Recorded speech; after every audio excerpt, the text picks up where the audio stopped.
Assalamualaikum sobat sekalian. Bertemu kembali dengan Grid Start EP.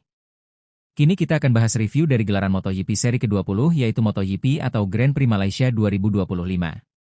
Di mana kita ketahui di balapan sprint kemarin dimenangkan oleh Pecco Bagnaia, tapi di balapan utama, di balapan Grand Prix pada hari Minggu dimenangkan Alex Marquez yang sebenarnya semenjak di balapan hari Sabtu itu sudah terkonfirmasi menjadi runner-up musim 2025 dan akhirnya menorehkan sejarah baru.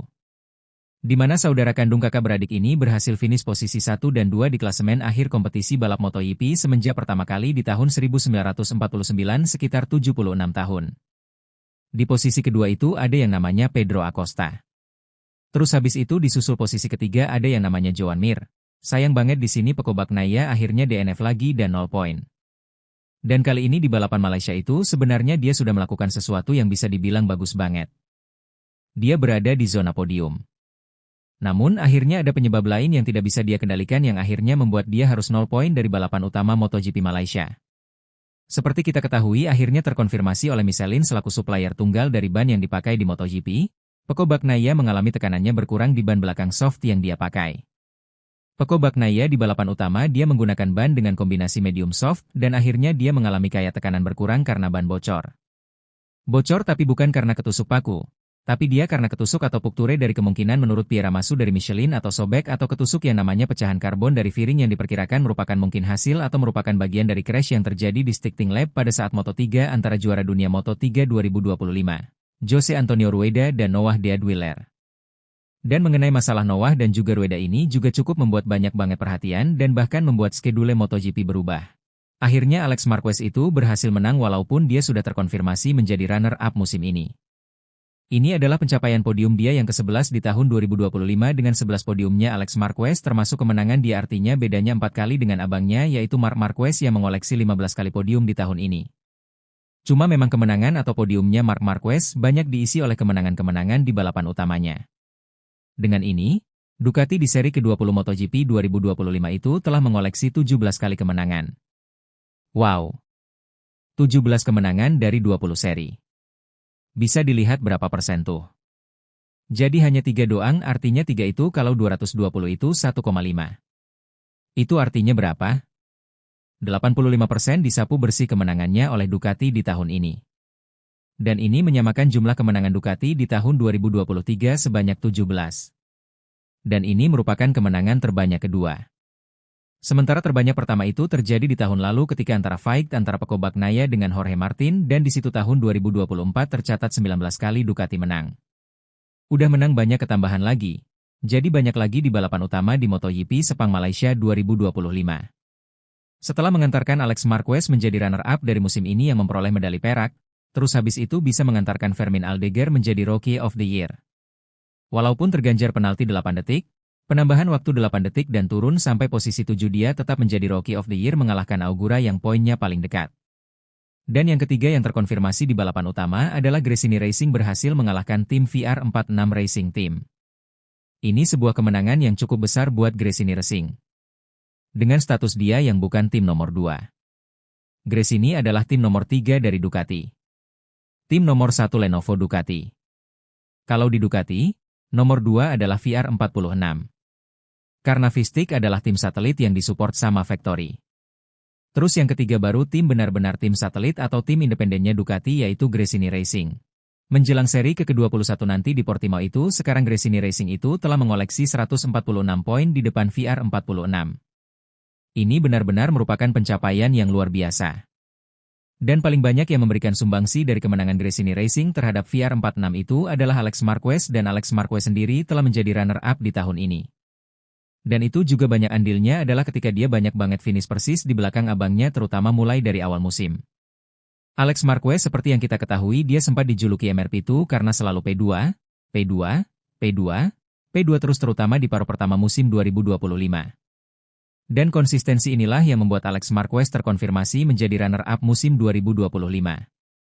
Terus ada Pedro Acosta yang finish posisi 2. Ini adalah podium keempatnya. Secara total dia hampir menyamai jumlah total dari pembalap KTM terbanyak yaitu Brad Binder. Dan ada Joan Mir. Joan Mir finish posisi 3 walaupun terkesan kayak giveaway karena Pecco Bagnaia bannya bocor ketusuk karbon. Dan ini membuat Honda akhirnya mengoleksi kemenangannya lagi. Honda total telah memperoleh 4 kali podium. Dan ini membuat 3 finisher terdepan itu terdiri dari 3 pabrikan yang berbeda. Ducati, KTM dan juga Honda. Memang kalau kita ngomongin masalah Honda menang atau podium di balapan utama di Sepang itu, ya memang berkat kerja keras mereka. Seperti kita ketahui, Honda telah benar-benar menyiapkan bagaimana caranya motor 2025 bisa penampilannya bagus di Sepang. Honda yang memang masih fokus untuk bisa mendevelop dari motor tahun ini karena mereka diperbolehkan konsesi untuk terus mendevelop motor tahun ini dengan konsisi kelas D-nya itu benar-benar serius, juga mendatangkan Alex Espargaro setelah YP Mandalika ke Sepang untuk ngetes dan segala macam. Sebelum window test di Sepang selama 2 pekan sebelum race weekend itu, hadir Alex Espargaro ngetes di sini dan akhirnya membawa beberapa data-data yang cukup penting sehingga Honda bisa langsung memulai Grand Prix Malaysia ini dengan banyak data. Yang juga cukup menarik adalah mengenai kalau kita ngomongin tentang Aprilia. Aprilia di Indonesia dan juga di Australia menguasai banget. Seperti kayak dia bangkit terus habis itu berhasil, bisa dibilang mengalahkan Ducati, memberi perlawanan kuat terhadap Ducati. Tapi pas masuk seri Malaysia ini benar-benar boncos. Waktu latihan di hari Jumat itu sedikit karena sesi FP1-nya terhalang hujan. Semuanya pabrikan juga kena masalah ini. Enggak hanya Aprilia doang, semuanya kena. Ducati kena, Honda kena, Yamaha kena, KTM kena, Aprilia juga kena. Jadi pada dasarnya kalau mengenai masalah waktu untuk riset di sesi free practice itu, semuanya kena nggak bisa jadi bahan alasan. Dan Aprilia juga bilang salah satunya juga yang dipersiapkannya yang jadi masalah adalah karakter tata letak dari sirkuit di mana mereka masih belum menemukan setup, khususnya di beberapa titik-titik stop and go dari sirkuit Sepang seperti kayak misalkan contohnya adalah tikungan 9. Dari strike kecil ada turunan terus habis itu masuk ke tikungan kiri. Itu benar-benar tajam dan siap harus membanting ke arah kanan. Itu nggak mudah untuk mencari setup yang benar di situ untuk motor Aprilia. Dan yang paling cukup ketara mengenai masalah dari Aprilia RSIP khususnya di balapan utama adalah yang diomongin sama direktur dari Aprilia Reparto Corse, dari Aprilia Racing yang mengatakan bahwa salah satu yang cukup berefek terhadap performa dari Marco Bezzecchi pembalap Aprilia di balapan Grand Prix Malaysia itu adalah penggunaan ban medium. Penggunaan ban medium inilah yang ditengarai menjadi sumber masalah Aprilia. Jadi sumber permasalahan dari Aprilia di mana kelihatan banget Marco Bezzecchi tidak seperti kayak di Australia atau di Indonesia. Di sini struggle banget nggak gampang untuk bisa overtake pembalap-pembalap di depannya. Tapi kalau kita ngomongin dari pembalap lainnya, Pecco Bagnaia juga pakai ban medium dikombinasi dengan soft. Tapi tetap masih punya performa. Mungkin karena berbeda juga motornya antara Ducati Desmos edisi EP25 dengan Aprilia RSGP 25 dan inilah membuat ketika ditaruh ban medium Ducati tidak terlalu bermasalah dan di Aprilia bermasalah sehingga tidak ada Aprilia di kualifikasi kedua di sprint. Aprilia berusaha untuk maju dari start, dari posisi belasan dan akhirnya Marco Bezzecchi itu finish posisi 7 dan akhirnya dimajuin ke posisi ke-6 di balapan sprint. Di balapan ini Bezzecchi nggak bisa ngapa-ngapain. Tidak seperti sangarnya Bezzecchi di Indonesia atau di Australia. Mengenai Pecco Bagnaia tadi juga sudah diinfoin tentang masalah punture atau bocornya dari ban. Penggunaan bannya sendiri memang ban soft khusus yang belakang dan kena sebilah karbon yang cukup tajam itu memang benar ada kemungkinan untuk bisa bocor minimal bocor halus. Kita bisa lihat di beberapa foto-foto dan video-video dari Dorna itu memang tekanan dari ban belakang itu cukup berkurang sehingga agak sedikit kempes. Dan ini buat MotoGP yang bergerak dengan kecepatan di atas 200 itu terasa banget.